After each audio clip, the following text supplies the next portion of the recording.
XSFM입니다. I, D, W, K. 그 아실의 유승균 PD입니다. 지난 2주간 한국에서 공공부문의 민영화란 결국 세금 혹은 국민 개개인의 사비의 형태로 더 많은 돈을 가져가 업자에게 나누어주고 나머지는 모두 조금씩 가난해지는 방식임을 파악했습니다. 그중 가장 대표적인 사례, 철도 민영화에 대한 이야기가 22년 10월 두 번째 토요일에 그것은 알기 싫답니다.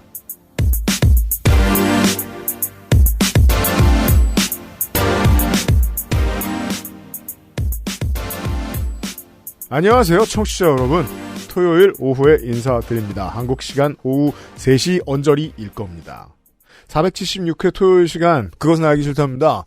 윤세민 에디터가 바깥에 있었고요. 안녕하세요, 윤세민입니다. 윤세민입니다. 안 나오는 날엔 괜히 이렇게 오버를 합니다. 그렇죠.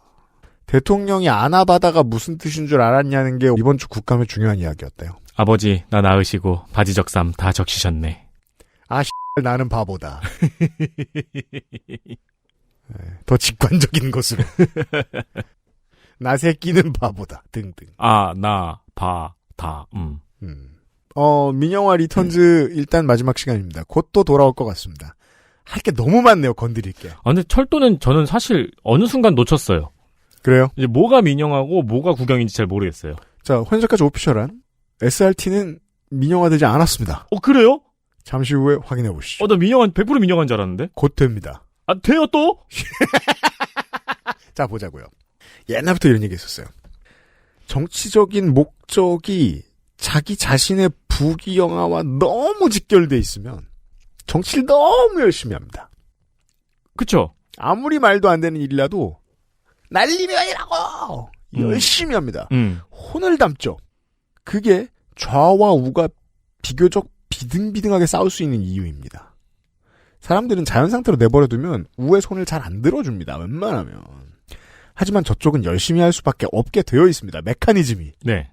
공익이 목적이면 목숨 영혼 다 바치기 쉽지 않습니다. 그쵸. 그래서 어느 조직이든 어느 정치 조직이든 대중정당으로 가기 위해서는 자기 일신의 영달과 자기 자신의 정치적 포지션을 어느 정도 등치시켜 놓는 기술자들이 필요합니다. 오히려 그게 건전한 정치일 수 있다. 네. 그래서 그렇게 해서 커지죠? 그러면 소수정당에서 보기엔 못마땅합니다.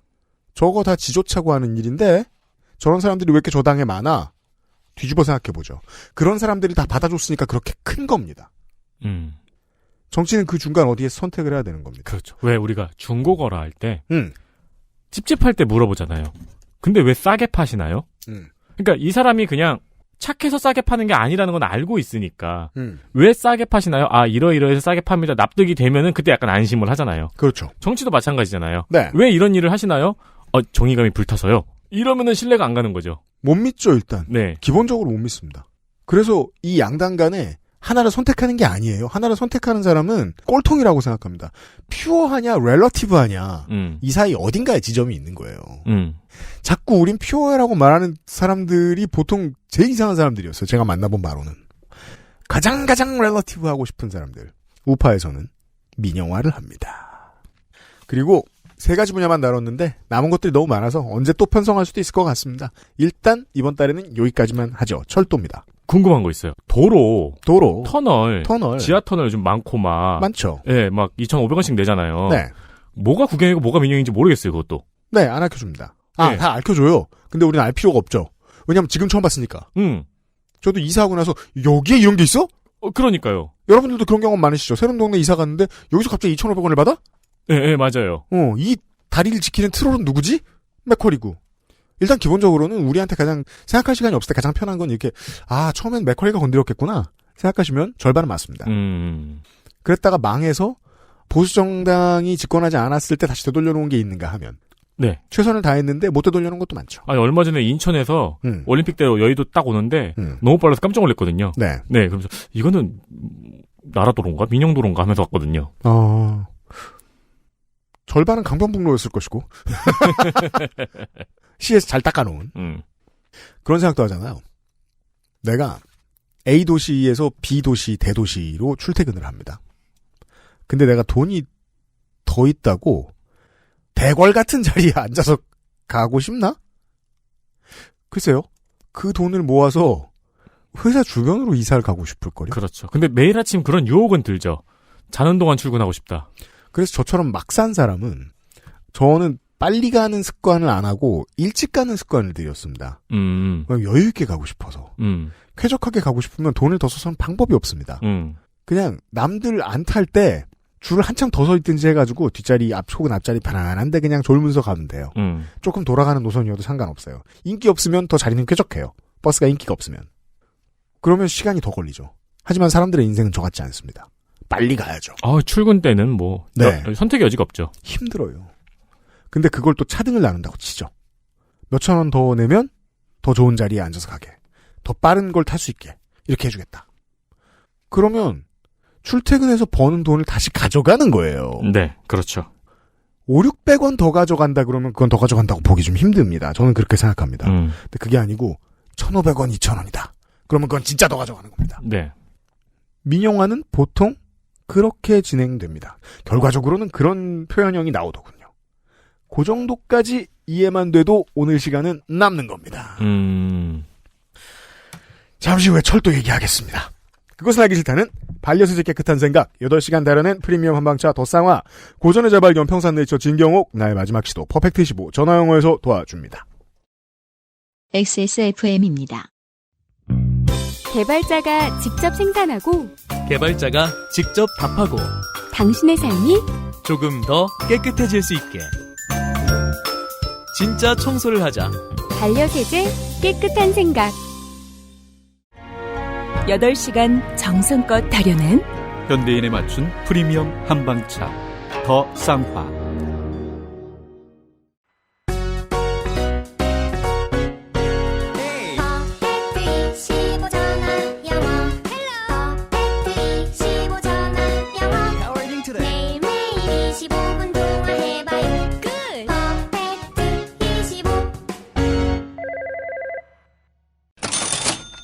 퍼펙트 25. 업력이 몇 년인지 기억하시나요? 우리 사장님한테 여쭤봐야 되는데 8년? 8년. 7년? 네. 네. 진짜 이 후속주자로 온 업체들이 얼마나 많습니까? 대형 큰 자본을 가지고. 그렇죠. 네. XSFM하고 거의 비슷하게 시작한 업체들이 몇 있죠. 그렇죠. 네. 네. 퍼펙트 25도 그중 하나입니다. 스카이프를 통한 1대1 수업. 퍼펙트 25의 까다로운 티칭 테스트를 통과한 우수한 강사진. 이따금 이 강사 여러분들하고 친해져가지고 재밌는 얘기한 사연들도 오고 그렇습니다. 요파씨에 오죠. 요파씨에도 오고. 네.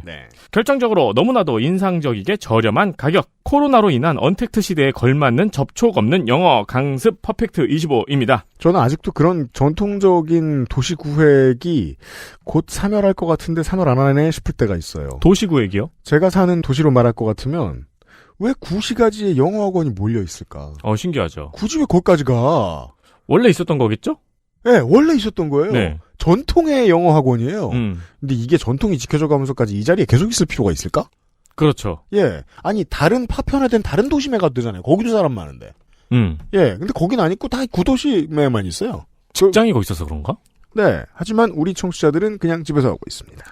그렇습니다. 퍼펙트 25는 과목이 한 11가지가 있습니다. 프리토킹, 스피치, 글쓰기 훈련 등의 11개의 과목이 있는데 그리고 레벨 차이가 다 있습니다. 네. 이 중에서 5가지를 선택해서 강의 진행이 가능합니다. 네. 그리고 레벨 차이가 있다고 해도 오피셜한 게 있을 뿐만 아니라 오랫동안 통화를 하니까 강사쌤께서 얘의 수준을 대충 눈치 까십니다. 네. 그래서 맞춰서 올려주고 하십니다. 아주 자연스럽습니다. 그렇습니다. 왜냐면 업력만큼 쌓인 강사들의 역량도 있고 왜냐면 그 양반들은 정규직이기 때문입니다. 네, 전문성도 쌓여 있으니까요.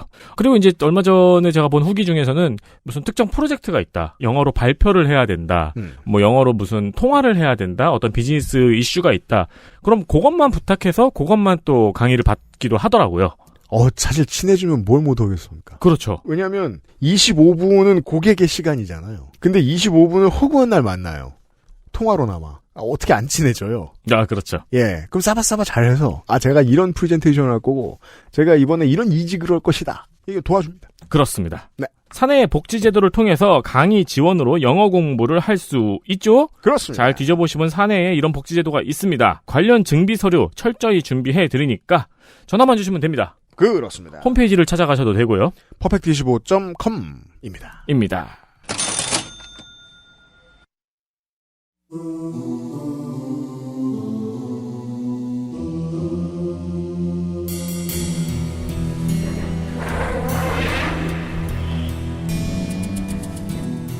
특별기획 민영화 리턴즈 제3화 철도 민영화.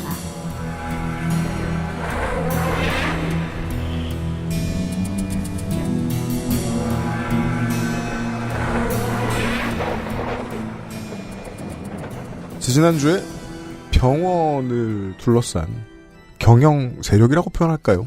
영리화를 해보고자 마음을 먹으면 얼마나 무궁무진한 시장이 펼쳐지는가에 대해 설명을 들었습니다.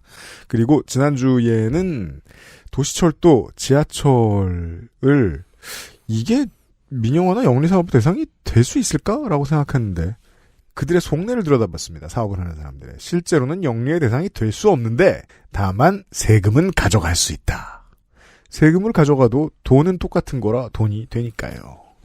모양이 조금씩 다르지만 골격이 비슷한 점들이 있죠. 돈을 버는 특정 세력이 있고요. 민간의 삶이 나아진다는 증거는 나온 적은 없습니다. 오늘은 철도에 대한 얘기입니다. 도움 말씀을 듣기 위해서 사회공공연구원의 이영수 선임연구위원 모셨습니다. 어서 오십시오. 안녕하세요. 사회공공연구원 이영수 선임연구원입니다. 반갑습니다. 네. 이름에 철도가 안 들어가 있어서 여쭤봐야죠. 네. 사회공공연구원은 어디 소속된 뭐 하는 데입니까? 예, 저희는 이제 공공운수노조 부설 연구기관이고요. 공공운수노조. 그래서 공공 부분의 다양한 공공성이라든지 그리고 대안들을 좀 모색하는 연구기관인데 저 같은 경우에는 이제 대중교통 부분들, 지하철, 철도, 뭐 화물, 버스 이런 부분들을 좀 담당하고 있습니다. 네. 사회 간접자본의 공공성을 연구하는 곳이라면 그렇죠. 공공의 돈이 들어가서 연구했으면 좋겠는데 그냥 노조가 아무래도 조금 전반적으로 뭐 주류라고 얘기하기는 그러는데 아무래도 이제 민영화라든지 시정화 경쟁들 공공 부분에서도 민간과 똑같이 그런 이제 경쟁을 민영화 시장화들을 주장하시는 분들이 많고 그렇죠. 노조는 이제 그 부분에서 반대를 하고 공공 부분의 확장, 공공성의 확장을 주장하다 보니까 제가 이 연구원에서 이런 역할을 하게 되고 있고요. 뭐 개인적으로는 뭐 안타깝긴 하지만 이 부분들이 좀 이런 목소들이 좀 소수이기는 하죠, 사실은 여전히. 네. 아까 밖에서 북유럽 연구소장님이 방송하시는 걸 들으셨는데. 네. 우리나라랑 거기가 이제 정치 지형이 정반대잖아요. 전통적인 네. 3인주의자들의 나라잖아요. 네네. 그렇죠. 아마 사회공공연구원이 스웨덴에 있었으면은 거긴 국영이었을 거예요, 운영이.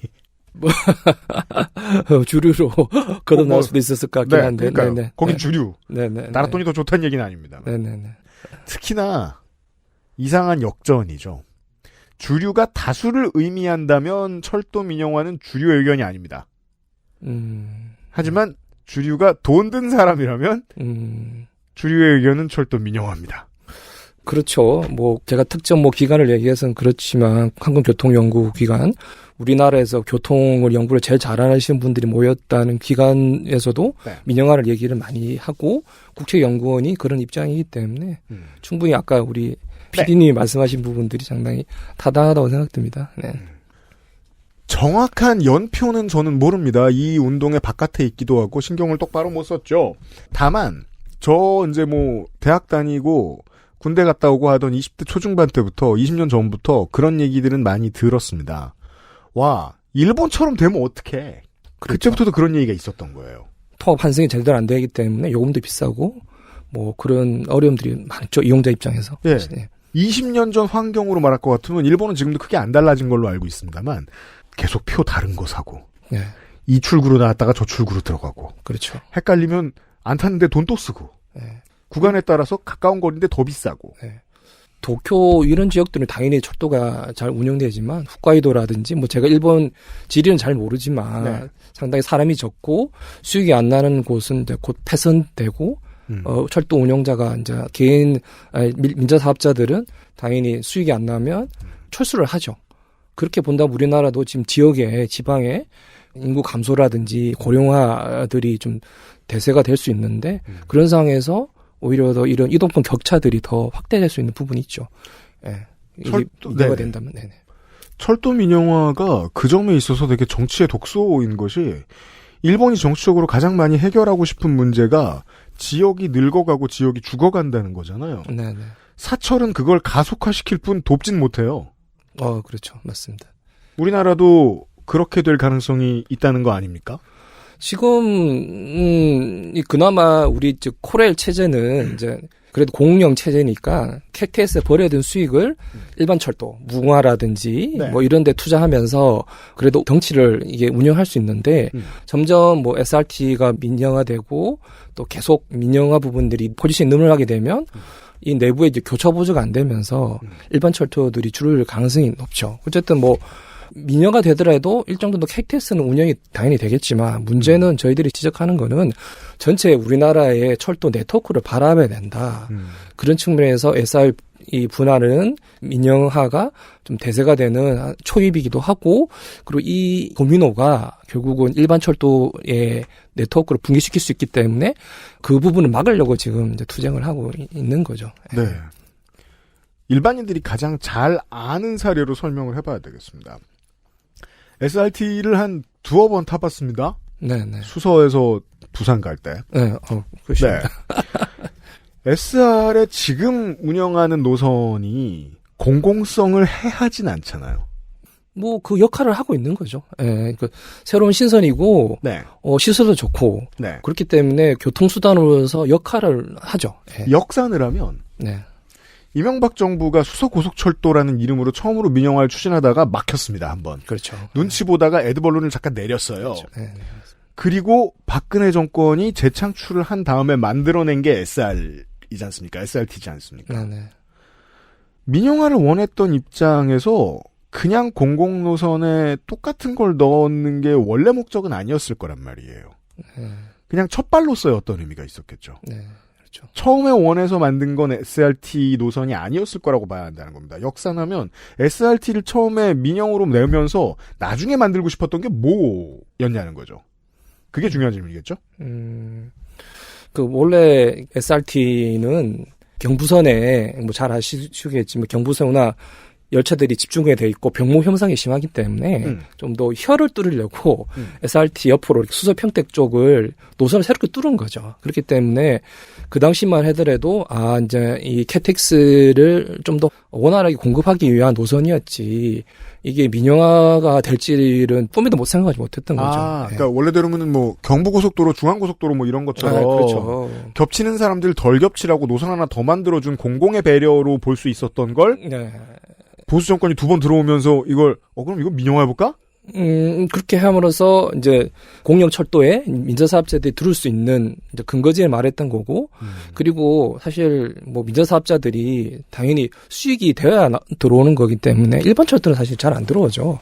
그러면 이제 수서 평택 구간 알짜배기 노선에 들어와서 좀 수익을 올리고, 그리고 민영화가 되니까 더 효율이 있더라, 잘 운영이 되더라.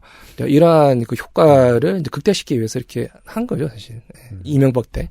했는데 노조의 저항으로 안 됐던 거고, 그래서 박근혜 때는 또 민영화에 대해서 이 여론이 안 좋으니까 이제 소위 얘기하는 경쟁 체제라는 걸 들면서 얘기했던 거죠. 그러니까 코레일이 워낙 우리가 공공 부분 흔히 지적할 때 방만하고 비효율적이기 때문에 새로운 이 사업자가 들어오게 되면 서로 경쟁을 하면서 효과가 있을 거다 이렇게 얘기를 했는데 사실은 좀 말이 안 되는 게 서울 지하철도 지금은 아니죠. 이전에 도철하고 서울 지하철이 분할이 됐었거든요. 1, 2, 3, 4, 5, 6, 7, 8. 그걸 잘 아시죠. 예, 근데 그게 뭐 경쟁의 효과가 없는 거죠. 그냥 자기가 원하는 지역에 가는 데 있어서 시간이 맞고 그쪽 지역이 여기 있으면 글로 가는 뿐이지. 그러니까 내가 장지에서 동대문 가는데 1호선 탈 거 아니잖아요. 그렇죠. 다들 그거 보면서 전혀 경쟁 효과 없는 거 마찬가지로 수소바 KTX도 자기가 사는 위치에 따라서 달라질 뿐이고 자기 시간에 따라 맞출 뿐이지. 근데 그럼에도 불구하고 이 경쟁 체제라는 얘기를 민영하기가 저희 얘기하면 좀 쪽팔리고 말이 좀 안 먹히니까 경쟁 체제라는 얘기를 하면서 이렇게 들어왔던 것이죠. 예. 연구자시니까 더 이제 이미 눈치로도 알 수 있는 것들을 증명하는 연구를 해보셨을 수 있지 않겠습니까? 네네. 이 둘이 경쟁할 수 있나? SRT와 경부선 KTX가. 그랬다는 효과가 보고된 게 있나? 세계적으로도 뭐 지금 이제 교통연구원이나 국토부에서는 이탈리아의 NTB라든지 오스트리아의 이제 웨스트반이라든지 이제 그 세계적으로 고수철도가 이제 경쟁하는 그 사례를 이제 2013년도에 이제 막 소개를 했거든요. 있다고 해요? 예. 그런데 이제 10년이 지난 후에 어떻게 됐냐면 이탈리아 NTV는 망해가지고 미국 그 금융자본에 인수가 됐고, 예, 오스트리아 웨스트반도 지금 경영이 상당히 안 좋다는 거죠. 그러니까 경쟁이 안 된다는 거죠. 그러니까 사람들이 그냥 자기 시간에 맞게 그냥 이용할 뿐이지 어떤 그 두 개 노선에 가지고 어떤 뭔가 아주 민감도를 가지고 이렇게 선택을 하지 않는 거고, 그리고 철도 자체가 그렇게 어떤 요금으로서 좀 수익을 얻을 수 없는 부분들이 크기 때문에 워낙 중구장대하고 사실 기반 시설에 많이 들어가기 때문에 요금 수익으로 이렇게 수익을 할 수가 없는데 민영사업자들은 또 경쟁을 해야 되니까 또 이탈리아나 오스트리아나 요금을 낮췄고 그 과정에서 진짜 경쟁을 하면 요금 낮춰야 되죠. 예, 그런 부분에서 규모의 경쟁 사실 안 나니까. 그러니까 철도라는 것도 장점이 뭐냐면 뭐 뒤에 말씀드리겠지만 이게 규모 경제가 크기 때문에 등치가 클수록 비용이 떨어지는 거죠. 그렇죠. 예. 근데 민영사업자들은 등치도 작아. 그러니까 이 규모 경제에서도 안 되는 부분이 있는 거죠. 그래서 그쪽 두 개 노선이 이제 상당히 상태가 안 좋은 거고 마찬가지로 이렇게 보면 이제 SR하고 코레일하고의 이제 경쟁이 성립 안 되는데 그러니까 사실은 이게 왜 그러냐. 사실 정치적 사실 이유가 있는 거죠. 공공 부분 일단은 아까 뭐 보수도 그렇지만 공공 부분이 좀 커 나가는 걸 좀 싫어하는 부분이 있죠. 보수 정권은. 보수 정권이 좀 그런 부분이 있죠. 그러니까 좀 시장화해야 되고 이제 경쟁을 해야 되고 특히나 저희 나라 같은 경우는 외환위기 위해 신자유주의 이념이 들어오면서 방만하고 비효율적인 공공 부분은 좀 줄여야 되고 시장화해야 되고 경쟁을 해야 된다. 뭐 이런 이념적인 노선이 큰 거 부분이고. 그래요. 방만과 비효율이라는 키워드가 사람들에게 그 압제처럼 자리 잡은 지가 20년이 넘었습니다, 이제. 네, 그렇죠. 그게 뭔지 실제도 모르겠어요, 어느 순간부터. 네. 그렇죠. 맞습니다. 그러려면, 뭐, 제가 이제 국토부 관료나 이제 보수학자라면 증명을 사실 해야 사실 되는 거거든요. 가장 중요한 단어입니다. 증명을 해야죠. 네, 증명을 해야 되는데, 철도 같은 경우에는 이제 증명을 하고 싶은 거죠. 그럼 어떻게 증명을 할 수 있냐. 같은 이 고속철도를 운영하는 이제 그런 사업자를 이제 붙이는 거죠. 원래 서울 지하철도 분할했던 이유는 서로 경쟁을 시켜서 좀 더 그러니까 누가 더 비용을 적게 쓰고 효율을 하냐 이 경쟁을 붙이려던 이유도 있었고 그래서 분할을 했고 철도도 그래서 이제 SR을 해서 공격을 하렸던 거죠. 그래서 그렇다면 가장 황금 노선이랑 최대한 비슷한 노선을 떼어주는 게 맞았겠군요. 그렇죠. 그래야 얘네들이 효과가 크죠. 정말로 수익도 많이 날 거고 또 요금도 알짜 노선이기 때문에 경영 상태도 좋은 건데 근데 문제는 코레일은 KTX만 운영한 게 아니라 말씀하신 것처럼 일반 차도 다 교차 보조를 하고 있기 때문에 수익이 사실 안 나죠. 그리고 공공 부분이 수익이 나는 것도 사실 맞지 않은 거고 수익이 나는 방법은 딱 한 가지가 있습니다. KTX 요금을 많이 올리면 돼요. 실제로 그래서 국토부가 자꾸 이제 코레일한테 너희들은 왜 이렇게 비효율적이냐, 왜 방만하냐 요구를 많이 했고, 그래서 코레일이 다양한 요금 할인제도 폐지하면서 요금을 올릴 수밖에 없는 부분이 있었던 거죠. 그래서 이제 SRT하고 그렇게 해서 이제 경쟁시키면서 코레일을 존경하는 목표도 있었고요. 그리고 또 뭐 저는 제 개인적으로는 철도 노조, 그러니까 노동조합과 국토부하고의 전 20년 싸움이라고 생각해요. 20년간의 싸움이다. 네. 그러니까 이 우리나라의 지금의 철도 구조 개혁이라는 거는 이제 김대중 정부, 그러니까 국민의 정부 시절 2000년도에 도입된 건데요. 그러니까 쉽게 얘기하면 뭐 조금 어려울 수 있는데, 그러니까 상하 분리, 그러니까 운영 부분과 시설 부분들 분리를 시키고 상하학 분리. 그러니까 건설하는 주체와 그 철도 시설 지금 국가철도공단인데 건설하는 부분과 코레일 같은 운영 사업자를 분리시키고 그리고 그 과정에서 운영사업자들이 하고 있는 기존선 개량이라든지 아니면 차량 유지 보수 이런 부분들을 다시 이제 떼어내서 완전히 그 운영기간은 운송만 하게 하고 그리고 그 운송 부분도 분할을 해서 민간 사업자들이 들어올 수 있는 여지를 두는 부분인데 그렇게 구조 개혁을 하는 이유는 그렇게 해야지만 이제 민간 시장에 쉽게 철도 사업자들이 들어올 수 있는 거죠. 근데 건설이라든지 모든 권한들은 운영 사업자들이 가지고 있으면 이게 독점이 되고 그런 민간 사업자들이 들어와서 일정 정도 수익을 낼 수 없기 때문에 그런 구조 개혁을 해야 된다는 게 이제 2000년도 당시 국토부의 계획이었고 그래서 국민의 정부 때 그렇게 해서 상하 분리를 하고 운송 부분들을 이제 민영화 시키려는 이제 계획을 한 건데 그때 2001년도에 철도 노조가 이제 민주화되면서 그전에는 뭐 표현이 그런데 어용 노조 시절이었는데 민주화되면서 네. 공공부문에 어용 노조가 많았죠. 네. 그 당시 뭐 여담이지만 철도 노조 위원장 되면 워낙 이제 얻는 게 많아서 아파트를 몇 채 산다는 뭐 그런 얘기도 있었고 그렇죠. 그래서 이제 예전에 이제 그런 질문들 막 듣고 그랬어요. 옛날에 지하철 노조 위원장이었다며, 옛날에 뭐 철도 노조 위원장이었다며, 네네. 왜 한나라당 가? 네네.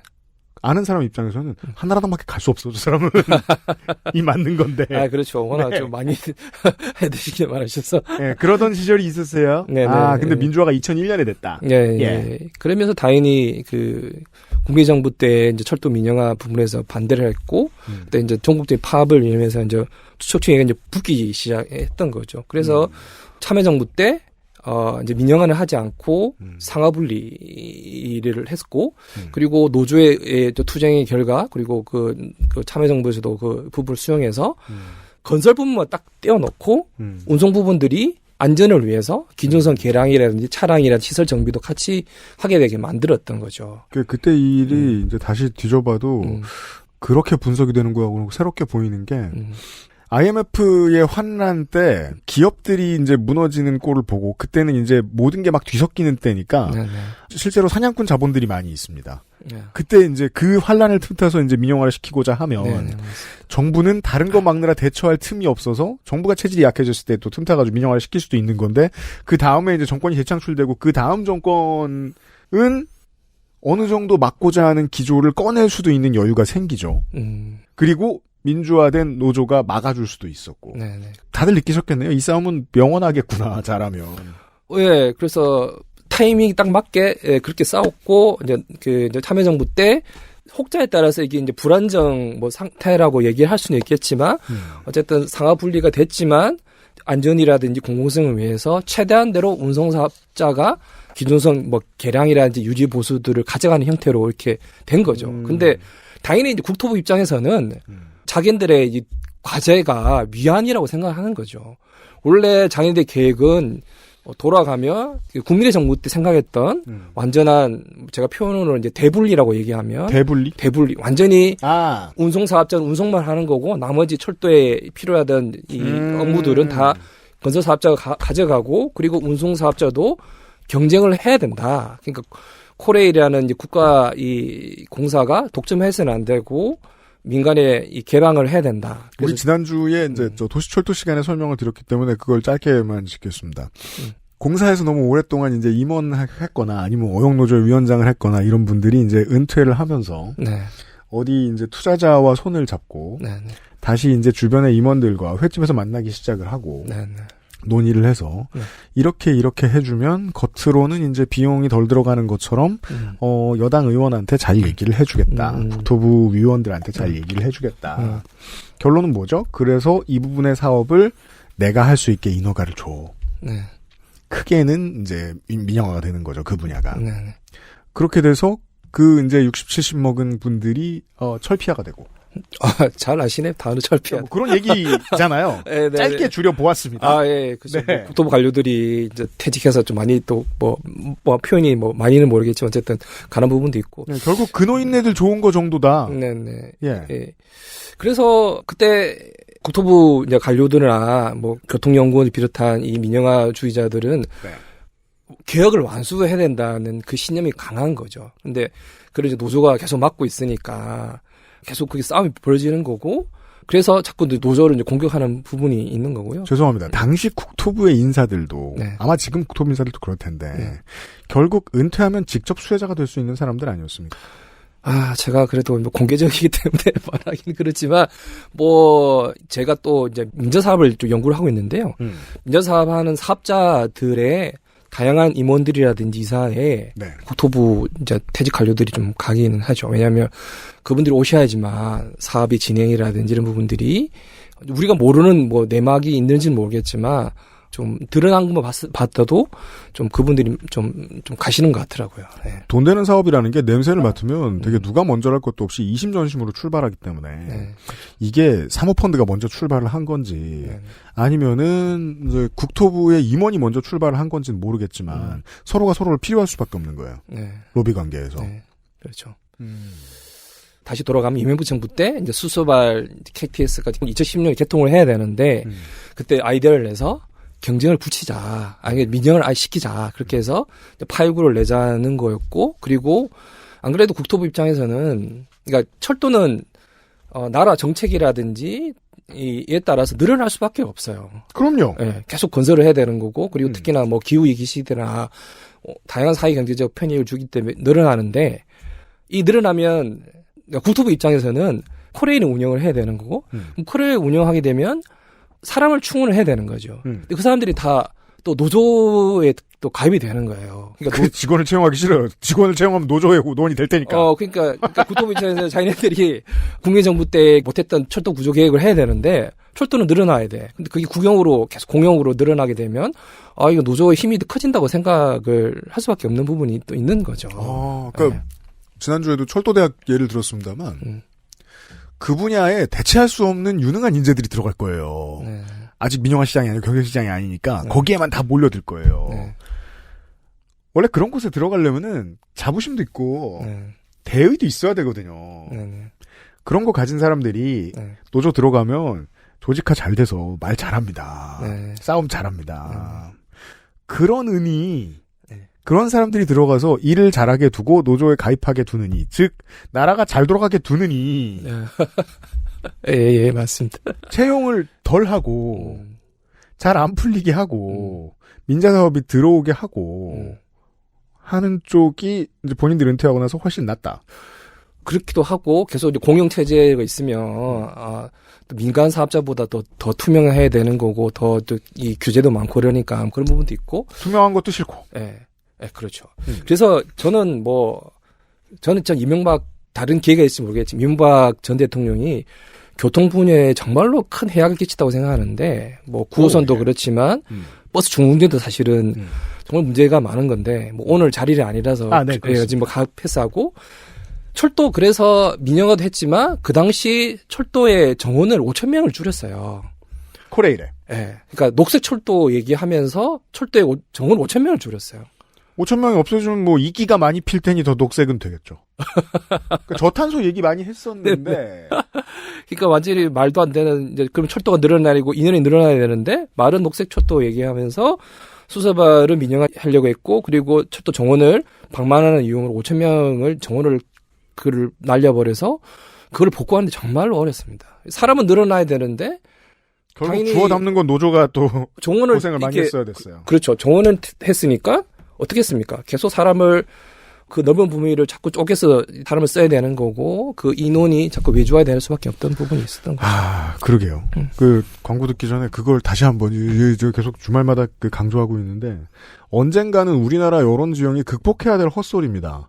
아니 공기업은 공공 목적이 있는 일을 해야 하니까 공에서 돈이 나와서 기업을 운영하는 거고 그 기업은 이윤을 최대한 덜 보면서 싸게 어떤 것을 유지해 주는 게 목적이지 돈을 잘 버는 게 목적이 아니잖아요. 그렇죠. 예.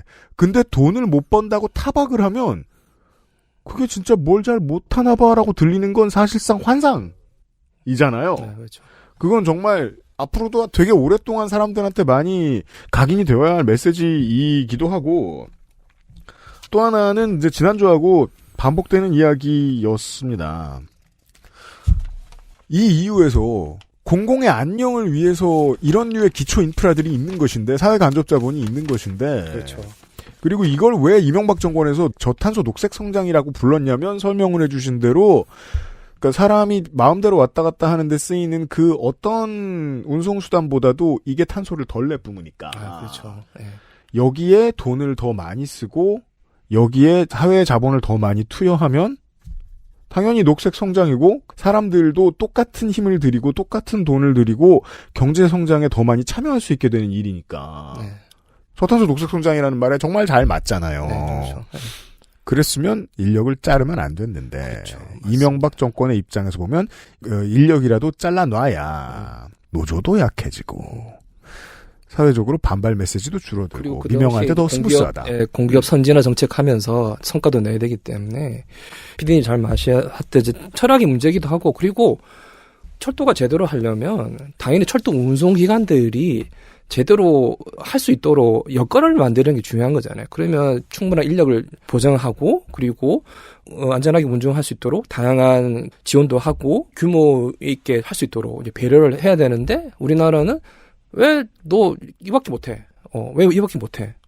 너 더 잘할 수 있는데 이런 얘기하면서 자꾸 걸음마도 못하는 애한테 사실 우리나라 철도 그 규모라는 게 세계에 비하면 상당히 좀 적거든요. 이제 4,000km 좀 넘어가고 독일이나 프랑스 이런 데 뭐 3만 km, 2만 km 이렇게 가는데 상당히 좀 세계적으로 철도에 비교해 보면 아주 규모를 명사하기도 하고 좀 더 키워 나갈 사람에도 불구하고 걸음마도 못하는 애한테 자꾸 뛰어라고 하면서 자꾸 이제 타박을 하고 있고 그리고 말씀하신 것처럼 왜 수익을 못 올리냐고 막 하니까 당연히 뭐 요금 올릴 수밖에 달릴 수밖에 없고 일반 철도이나 무궁화나 이런 돈 안 되는 걸 줄일 수밖에 없는 부분이 있는 거죠. 정책 결정과 메시지가 서로 죽이 잘 맞는군요. 도와주지 않은 다음에 못한다고 타박하면 코러스는 민영화로 갈 수밖에 없는 거라는 그렇죠. 말씀입니다. XSFM입니다.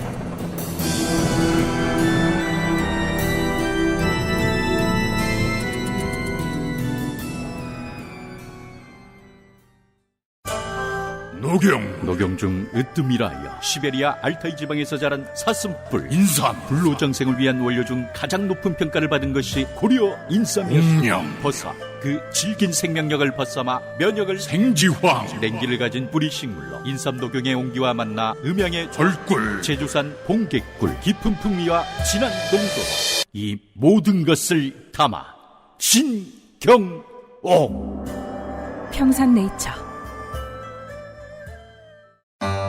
왜 그렇게 흘려 왜 나이 40에 먹는 대로 그렇게 흘리는 거 그리 흔한 거고 우리 딸은 또 어떻고 아침 먹은 거 점심 먹은 거 꼼꼼하게도 그려놔 그리고 어찌나 활발한지 엎어져서 피가 나도 울지도 않아요.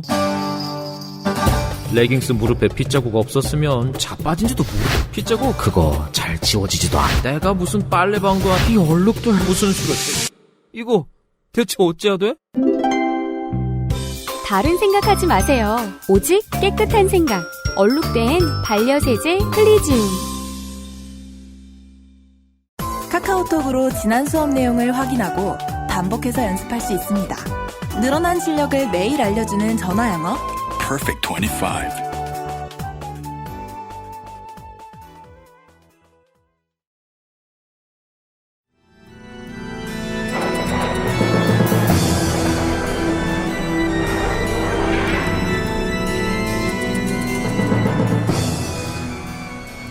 광고 듣고 돌아왔습니다. 410연구원의 이영수 선임 연구위원과 함께하고 있습니다. 알려진 듯 하면서도 덜 알려진 사실입니다. SR은 아직 공기업입니다. 맞습니다. 그럼 뭘 민영화야? 아직 민영화 안 시작된 거예요, 오피셜리? 네, 예. 적어도 지금, 운영사로는? 예, 그렇죠. 네. 뭐 지금 공기업으로 지정됐고, 주주 구조를 보면, 코레일이 41%를 가지고 있고, 코레일이 대주주예요. 59%를 뭐 사학연금이라든지, 뭐 이런 데가 좀 가지고 있는데. 기업은행, 산업은행, 다 공공의 돈이에요. 네, 그렇게 하는데, 문제는 뭐 기업은행, 사업은행 이런들이, 공공이기는 하지만 행태를 보면 그렇게 민주사업에도 많이 투자를 하고 네, 그렇죠. 공공적이지도 않은 거고요. 물론 이제 국토부 얘기는 정가를 통해서 함부로 못 팔게 사실은 되어 있죠. 그런데 그 국토부가 또 맘만 먹으면 그 정관이라는 게 사실은 뭐 SR이 정관이라는 게 그 국토부에서 하라고 하면 또 개정이 될 수 있고 그 과정에서 충분히 59%를 가지고 있는 주주들이 충분히 팔 수가 사실은 또 있는 거죠. 일단은 1대 주주가 50%가 안 되기도 하고 코레일이 네, 그렇죠. 나머지 60%에 해당하는 돈도 지분이라는 게 그 공기업에서도 지분은 영원할 것이다라고 법에 써놓을 수는 없어요. 그렇죠. 그러면 누군가 법을 바꾸기도 하겠죠. 네, 그렇죠. 보수의 입장에서 봤을 때는 그 부분이 제일 파고 들어가기 좋은 지점이네요. 그래? 그러면 기간을 정해놓고 그 다음번에는 어떻게 할지 정하지 말아볼까? 네. 그러면 그 다음번에는 누가 사도 되는 지분이 될 수도 있는 거죠. 그렇죠. 일단 그 길로 들어선 거죠. 풋옵션이 있죠? 아, 그렇죠. 예, 있지만 내년 6월 달인가? 내년 6월이요? 올해 6월인가? 어쨌든 올해 6월이면 벌써 크게 났을 테니까 내년 6월이겠네요. 내년 6월인데 체크했습니다. 1년도 안 남은 네, 거예요? 내년 6월에는 풋옵션이? 그게 사라집니다. 그러니까 제한을 둔 거를 사라지기 그럼 때문에 59%를 아무나 살 수 있게 된다? 아까 말한 것처럼 정관만 열어놓게 되면 충분히 이제 살 수 있는 부분이 열리는 거죠. 이제 그런 제한은 없어지는 거고 정관만 이렇게 고쳐지면 주주들의 판단에 따라서 충분히 59%가 풀릴 수가 있는 거죠. 죄송합니다. 사기업의 정관 개정은 주주 동의인데요. 네네. 여기 공기업이잖아요. 네네네. 이거 어떻게 개정하는 거예요? 이것도 똑같은 방식입니까? 사기업하고? 뭐 이사회가 있겠네요. 있는데, 근데 뭐 알다시피 국토부 산하에 있는 공기업들은 국토부 입김이 크죠, 사실은. 그 점에서 사기업보다 더 무서울 것 같다는 거예요. 무슨 민주주의적인 절차가 남은 게 없다는 겁니다. 그냥 민간 매각을 하고 싶으면 지금은 할 수 있는 수준. 그렇죠. 이제 우리가 저희도 모노를 하고 있지만 기재부라든지 중부처의 입김이 사실은 크죠. 뭐 폴의 사장 날아가는 건 뭐 한순간이었으니까 뭐 바로 이전에 뭐 오영치 사장도 그렇고 뭐 맞아요. 기재부라든지 뭐 이 중부처의 입김 사실은 센 부분이 있기 때문에 그게 여차하면 뭐 물론 이제 국토부는 안 한다고 하죠. 안 한다고 하지만 늘 안 한다고 합니다. 그렇죠. 안 한다고 하죠. 한다고 당연히 안 하죠. 그리고 또 이제 언제든지 이제 간선 이 철도 시장에 민영화 될 수 있는 여지도 있지만 아까도 모델 말씀드렸지만 SR이 있다는 것은 그만큼 코레일한테 야 너거 계속 너거 수익 중심으로 해야 돼. 계속 방만하게 하면 안 돼. 그런 역할을 하면서 전체 철도 네트워크에 영향을 준다는 거죠. 계속 SR이 되면서 경쟁을 부추기는 촉매. 네, 그렇죠. 그리고 지금 순이익도 그나마 막 비용 절감하면서 최근에 몇 년, 3년간에 보니까 그래도 순이익이 났었는데 SR이 돌아오면서 다시 좀 마이너스가 됐고 왜냐면 그만큼 수익이 SR로 또 뺏기기도 하고 그래 되면 또 챙겨야 될 일반 철도도 많기 때문에 고민이 큰 거죠. 그래서 SR이 그런 역할을 하는 거죠. 내년에 풋옵션이 만료가 돼서 민간 매각이 될 수도 있게 정관을 바꾼다. 사실상 뭐 지지율이 7%, 8% 이렇게 되지 않는 이상 확 실시된다고 저는 보는데 그렇게 되면 그때부터 민영화니까 즉 이명박 정권이 추진하던 그 시절의 꿈이 이제 이루어지는 게 되는 겁니다. 그죠? 이걸 그렇죠. 새로 알게 되었고 또 하나 신기한 건 만약에 그 당시 대선에서 이명박 후보가 승리하지 않고 정권 재창출이 되었다면 우리가 타고 있는 이 SRT는 코레일, 수서발, 제2경부선 KTX 원래 그런 개념이었죠. 가 됐겠네요? 예. 이거 처음 알았어요. 예. 그러니까 그냥 워낙 이게 병목이 심하니까 혀를 뚫으려고 사실은 이렇게 한 거고 전혀 노선을 계획하고 건설할 때는 이게 누구도 꿈에도 민영화로 고려될 거라고 저는 생각을 하지는 못했던. 그때 정권은 민영화 하려고 안 했으니까. 네, 그렇죠. 처음에 디자인할 때는. 그렇죠. 나중에 들어온 아이디어였군요. 그리고 뭐 오늘 자리가 뭐 SR 얘기가 중요하긴 하지만. 이 윤석열 정부 들어오면서. 하나 의미 있는 결정을 했었는데. 뭡니까? 광역철도는 기본적으로 좀 민자사업을 우선시한다는 걸 결정을 했었어요. 그러니까 광역철도. 수도권 1호선 같은 있지 않습니까? 좀 출퇴근을 위해서 수도권에서 이 광역철도가 있는데 코레일 수도권 1호선 같은 거요? 그런 광역철도 있잖아요. 그 도와 도나 광역시를 넘나드는 이 광역철도에 대해서 기본적으로 민자사업을 우선시 검토해야 된다는 얘기를 결정했습니다. 사실 저는 이게 워낙 SR 부분들이야 많이도 알고 이래서 좀 약간 민영화 얘기를 하기 어려운 부분이 있는데 광역철도를 민자사업으로 하면서 민영화를 오히려 은밀하게 진행하는 부분도 있는 거죠. 범위를 좀 짚고 넘어가야 되겠습니다. 정확히 모르겠으니까. 광역이라는 건 그냥 경기도에서 그냥 도계에 넘어가는 그렇다면 요즘 생긴 수인분당선 같은 그런 것도 해당하는 거예요. 그러니까 좀 길다. 그렇죠. 보통 이제 반대되는 개념이라면 뭐 요즘 많이 들어선 경전철 그런 거 말고 조금 길게 왔다 갔다 한다. 그러면 민영화가 우선이다라는 건 우리가 지난 시간 얘기랑 오늘 얘기가 드디어 이어집니다. 도시철도의 민영화는 흑자가 죽어도 안 난다면서요. 그렇죠. 뭐 요금을 지금부터 두세 배 올리면 모르겠지만 안 나죠. 또 지금도 되고. 민자 광역전철 비싼데 거기서 더 올려도 흑자가 안 나면 우리가 지난주에 설명을 들었던 대로 적자가 기본적으로 날 거라고 생각하고 적자를 민자회사가 보전을 받는다는 계약을 국가와 한 다음에 그 보전받는 돈이 진짜 원래 벌려고 하던 돈이 된다는 거니까. 그렇죠. 저같이 돈을 모르는 사람도 이걸 1시간 들어서 깨달았으면 돈을 잘하는 사람이면 10분만 보면 혹은 윤석열 정권에서 이번에 하고 있는 민자화를 우선으로 하겠다라는 이 글자를 읽는 순간 네. 알짜 신도시의 분양 공고처럼 보이겠네요. 이거 공돈! 그렇죠. 뭐 GTX 같은 경우에는 사실 그것도 민영화죠. 그리고 요금 비싸게 하고. GTX도 예. 그러니까 뭐 이제 자기 앞에 그래도 빨리 가니까 좋다고 생각할 수도 있겠지만 결국 그렇지 GTX가 계속 그런 민영 노선들이 이게 생기게 되면 전체적으로 공영 노선을 줄일 수밖에 없고 그리고 신부동산이 지금 요금이 3,000원 구간마다 1,000원씩 더 내야 되는 거고. 네, 최대 3,650원이라고 들었습니다. 편도. 거죠. 그런 노선들이 광역철도에 계속 깔린다는 거죠. 그럼 당연히 요금 비싸지는 거고.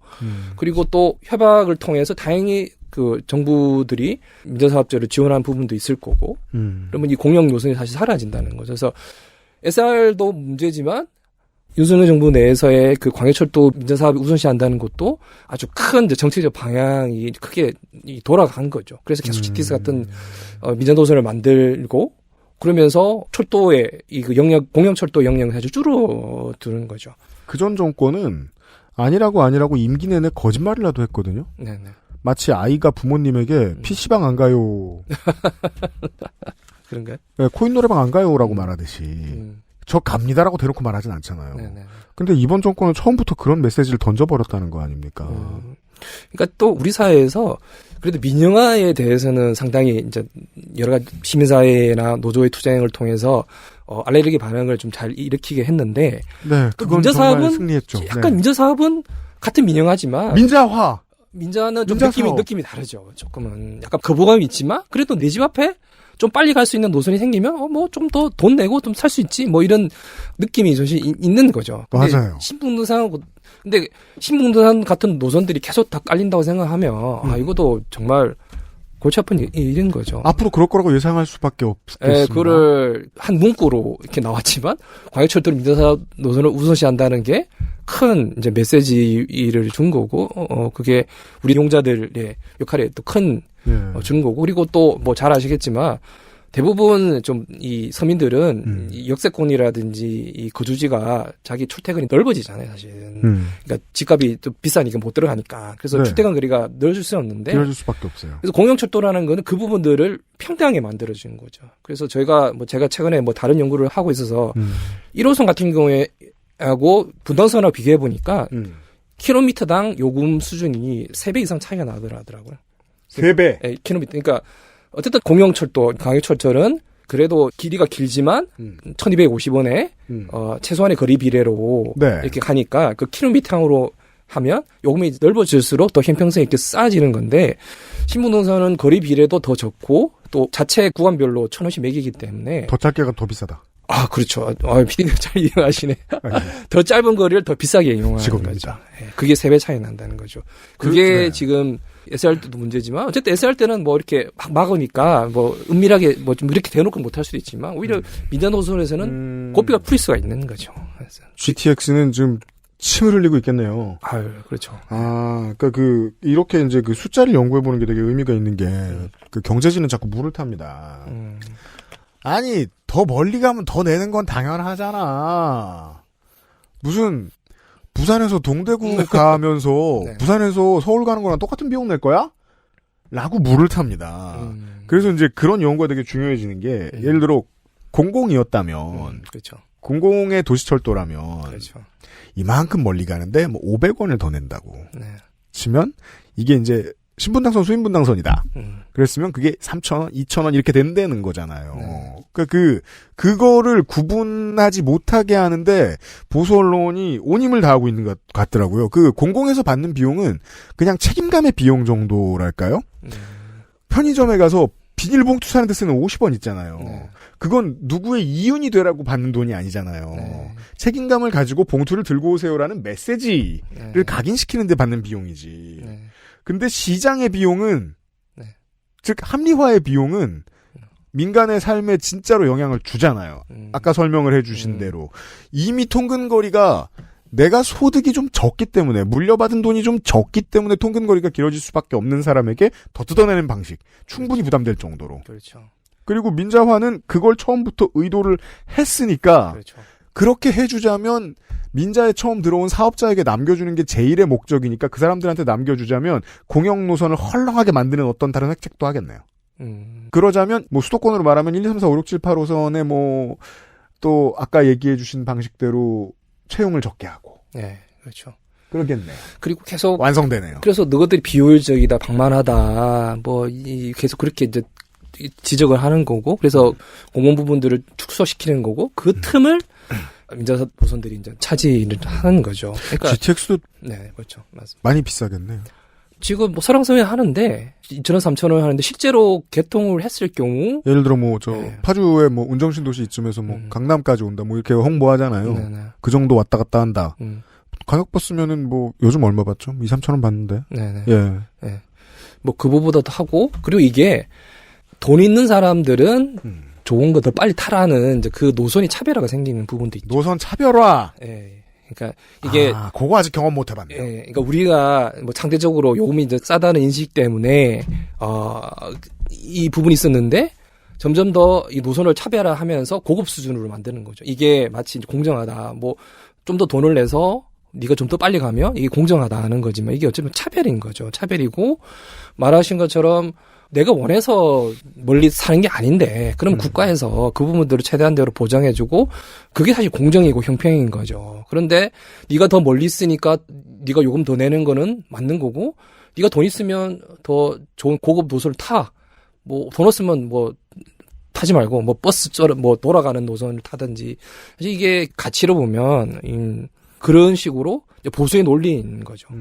진보의 논리는 그 부분들을 고통 부분에서 최대한대로 형평성을 강화시키기 위해서 멀리 가더라도 저렴한 요금으로 최대한대로 편하게 탈 수 있도록 하는 거고 그러려면 당연히 이제 코레일이라든지 이 공영 철도가 늘어나야 되는 건데 그래 되면 이제 싫은 거죠. 그럼 민영화도 안 되고 민영화도 못 들어가고 다시 돌아가면 2000년도에 그 철도 민영화에 대한 이제 그 구조개혁에 대한 이제 이 완수를 못 하는 거죠. 그래서 이게 다 맞물려 있는 거죠. 네. 민영화의 중요한 전제네요. 이 기초 인프라에. 덜 내는 사람을 좀 못 살게 굴어야 돼요. 그게 돼야 되네요. 안 그러면 민자 사업 안 하겠네요. 네. 지난주랑 아주 스무스하게 이어지고 있습니다. 네. 이런 얘기입니다. XSFM입니다. 네, 진경호 팀장입니다. 저희 엄마요? 진짜 경자 옥자요. 충성 경장 진경옥. 세상의 모든 경옥을 위해 120시간 진하게 다렸습니다. 활력 있는 사람들의 이름 진경옥. 평산네이처. 전하, 선대부터 내려오던 그 방식 그대로이옵니다. 8시간 넘게 다려냈느냐? 예, 8시간 넘게 달인 후 10분씩 4번 김을 빼고 불순물을 제거하였습니다. 맛이 좋구나. 어마어마하게 진상해도 괜찮은 게냐? 예, 남녀노소 누구나 드실 수 있도록 오랜 연구 끝에 나온 한방차이옵니다. 좋구나. 이 한방차를 더쌍화라 명하노라.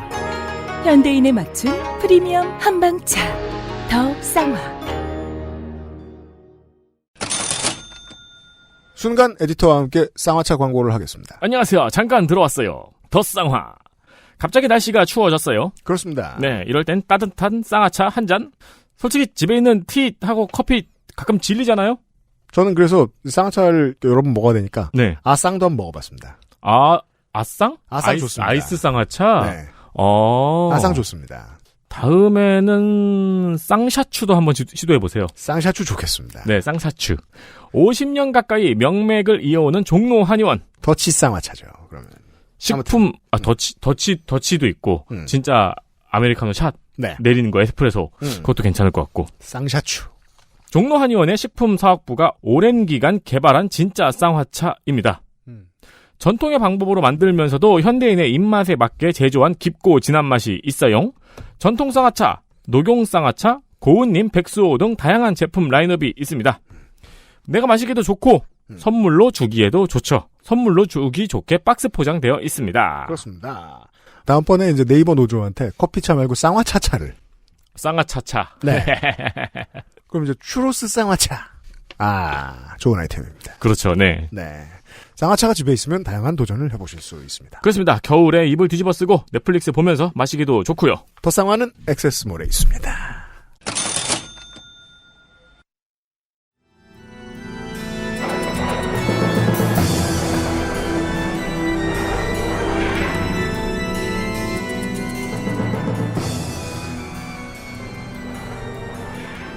그래서 저는 뭐 차량 정비도 외주화하고 뭐 이런 것 관제권 이런 것도 사실은 저는 중요하다고 생각을 합니다. 네, 저는 좀 많이 말씀드렸습니다. 그런데 얘네들이 왜 이렇게 하냐 하는 문제 있는 거에 대해서 보면 결과적으로 공공 노선이 늘어나는 게 싫은 거죠. 왜냐하면 공공노선이 늘어나기는 그만큼 민자 노선이나 민영화 노선을 넣을 수가 없는 거죠. 그렇기 때문에 이게 반비례의 관계가 있을 수밖에 없는 겁니다. 자, 국토와 인구가 한계가 있고 이제 느꼈어요. 민자사업은 정말로 민자사업을 결정하는 사람이 민자사업을 하고 싶은 사람한테 팔아먹는 이권. 다이렉트하게인 것 같아요. 2시간 들어보니까 이건 배울 수 있는 것 같아요. 팔아먹을 역과 철도 노선은 한계가 있어요. 그 말씀이죠? 네. 그러니까 뭐 철도를 무장지금 지울 수는 없으니까 뭐 정부의 재정 여력이 있으니까. 철도 사게? 네. 그런데 뭐 어쨌든 저는 우리나라의 재정 여건상 뭐 재정이 충분히 여력이 있고 철도를 투자할 수 여력이 있다고 생각되지만 항상 재정이 부족하다고 얘기를 하고 근데 도로에 또 더 많이 깔죠. 그래서 뭐 그런 재정 얘기는 하지만 그렇게 하는 이유는 결과적으로 민자 노선을 늘려야 되고 그리고 그렇게 하기 위해서는 자꾸 코레일 노동자들이 자꾸 방만하고 일을 못하게 하고 비효율적이고 왜 누구밖에 못하냐? 그래서 대표적인 사례가 박근혜 정부 때 이제 쌍용역 그 사태가 있었지 않습니까? 그게 하루에 이용객이 17명밖에 안 되는데 그게 있는 일하시는 분 17명이다. 그래서 엄청 비효율의 강박이 극치라고 보수 뭐 조선일보라든지 보수 정부뿐만 아니라 이 언론들이 했었는데 시골 역사를 못 살게 구는. 예. 근데 알고 보니까 그게 그 화물 취급역이었어요. 그렇죠. 이 사람들이 그 여객이 아니라 화물을 이제 취급하면서 엄청난 수익을 냈던 거죠. 그래서 그 당연히 이분들이 17명이 다 일한 게 아니라 3주 일하기 때문에 5-6명만 일한 거였는데 그러니까 이게 사례라는 거죠. 왜 자꾸 그걸로 그렇죠. 왜 그렇게 하냐. 그러니까 맞아요. 코레일이 말도 안 되는 걸로 정말 저는 이제 기레기가 어떤 건지 이제 느꼈습니다. 그렇게 해서 계속 괴롭히는 거고, 그리고. 당해봐야 느껴지죠. 그리고 연봉, 한 20년 일하면 솔직히 얘기하면, 코레일에서 한 7천만 정도 받을 수 있는데, 20년 일하면, 공기업 내에서 최저 수준이긴 하지만, 그래도 국민들의 안전을 지키기 위해서 노력을 한다면, 저는 이 정도의 가치 있는 노동이 그 정도는, 사회적으로 보장해준다고 생각을 하는데, 이것도 이제 기존노조 프레임으로 지적을 하는 거죠. 박근혜 정권 때 그걸로 열심히 들러붙었죠, 보수 언론이. 반드시 완수해야 된다는 어떤 목표의식이 있었던 거고, 한국 보수는 정말 다른 나라도 비슷합니다만 그래도 더 높은 비율로 돈 외에 다른 동력이 없기 때문에 실제로 이득 보는 직접 관계자와 언론이 얽혀 있었다고 봐야겠죠. 그래서 그렇게 열심히 싸웠단 말이에요. 지금도 지지율 좀만 올라가면 철도 건드리겠네요. 예상되네요. 예, 그렇죠. 뭐 내 파티 나오겠죠. 또 기종 노조 나오고 방만화 나오는데, 근데 이 코레일이 특히 철도 노조가 이렇게 표현이 그런데 제껴버리면 결국 원하는 거는 SR 민영화 그리고 광역철도 민영화라는 거죠. 그래서 그걸 통해서 누가 이득을 보고 누가 손해를 보냐. 결국 시민들이 더 비싼 요금 내면서 더 불편하게 이용한다는 거죠. 이미 손해 보고 있고요. 네, 그렇죠. 신부동산 사례가 그 얘기인 거죠. 그리고 그거를 통해서 누가 더 이익을 보냐. 민자사업에 투자했던 금융자본이라든지 뭐 이런 데 이익을 보는 거고, 그리고 정확한 뭐 이 통계는 없겠지만 국토부 출신들이 또 그 민자사업에 들어가서 일자리를 보장하는 거고 이렇게 돌아가는 거죠. 예. 그래서 왜 자꾸 코레일을 공격하냐, 노조를 공격하냐에 대해서 그 이면을 좀 시민들이 좀 인지했으면 좋겠다는 생각을 했으면 좋겠다는 거죠. 그래서 그 결과로 코레일이 3배 싼 그 요금 체제를 지킬 수 있었다는 거죠. 근데 이 체계를 무너뜨리고 싶은 거죠, 사실은. 네. 그렇습니다. 예, 그게 본질적인 대립의 관계다는 것. 그러니까 물론 뭐 노조의 형태라든지 뭐 이런 부분에서 불만이 있고 뭐 강성 노조라고 생각할 수도 있겠지만 왜 그렇게 막고 있느냐에 대한 결국 시민들이 이해와 다르지 않다는 말씀을 드리고 싶습니다. 그렇습니다.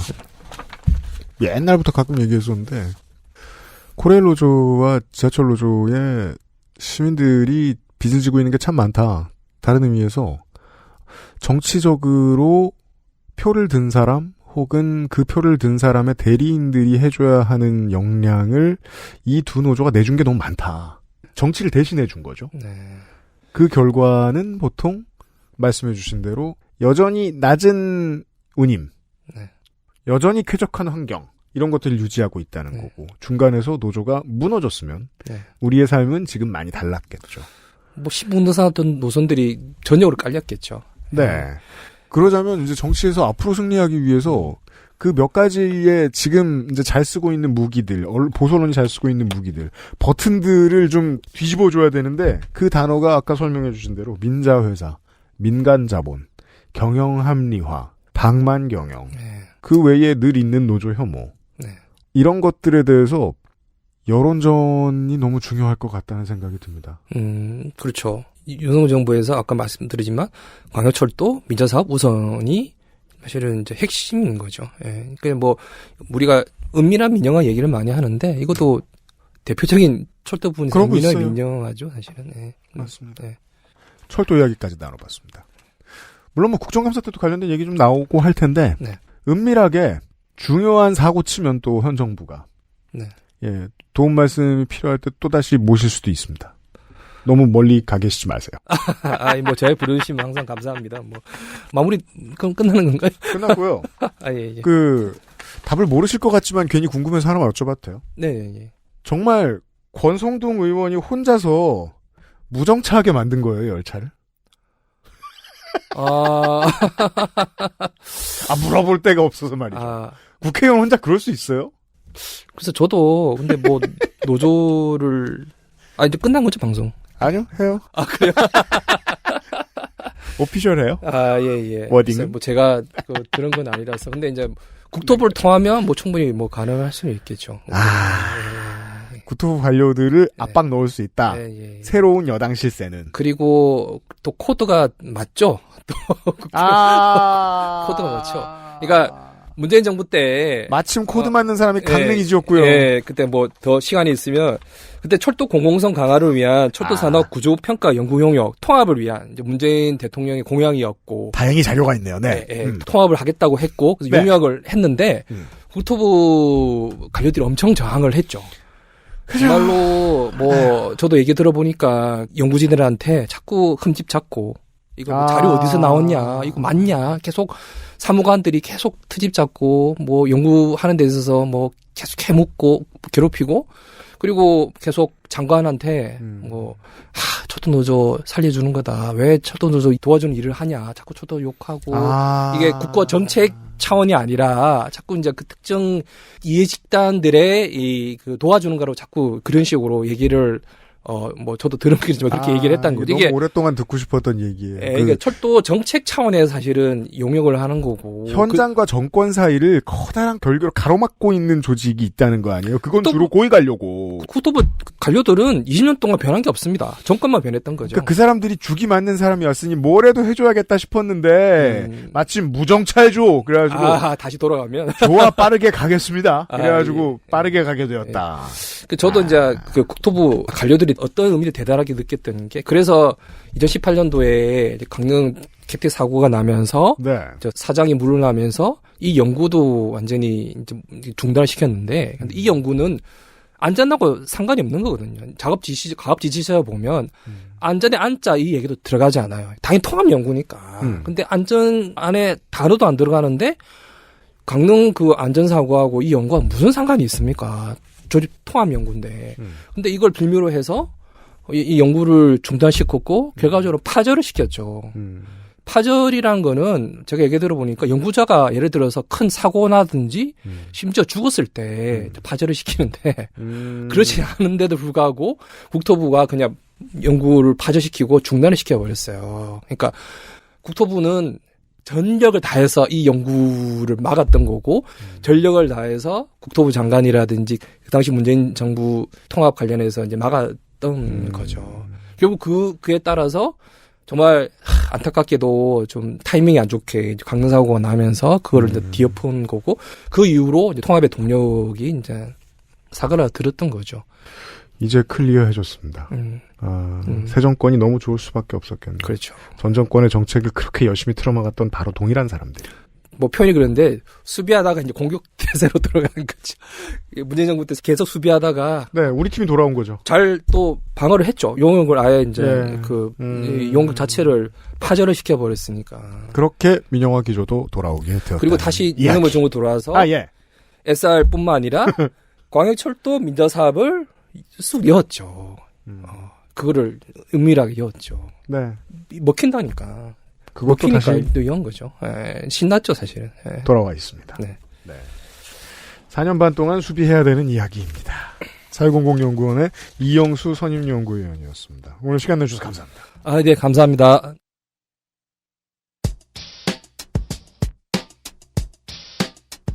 민영화 이야기 시간이었습니다. 10월 둘째 주 다음 주에는 이제 왜 다음 주도 민영하나요? 아니에요. 헬마우스는 전 세계의 국영 및 민영 언론들이 하는 얘기를 들고 오겠습니다. 네. 민영화 얘기는 아닙니다. 이게 민영화 얘기를 듣다 보면 열받는 게 어쨌든 그동안 세금으로 운영이 되었고 세금으로 계속 유지가 되었던 곳을 여전히 세금으로 유지할 수 있고 근데 무슨 필요해서 민간으로 넘긴다 쳐. 니네 판단이 그래. 그러면은 알려줘야죠. 웃기는 게 다른 나라에 비해서 재정도 건전해요. 그쵸? 적자도 적어요. 왜 몰래 하냐고. 열심히 몰래 민영화를 하고 있다는 사실을 3주에 걸쳐서 강조해드리면서 이번 주에 그것은 알기 싫다 마무리하도록 하겠습니다.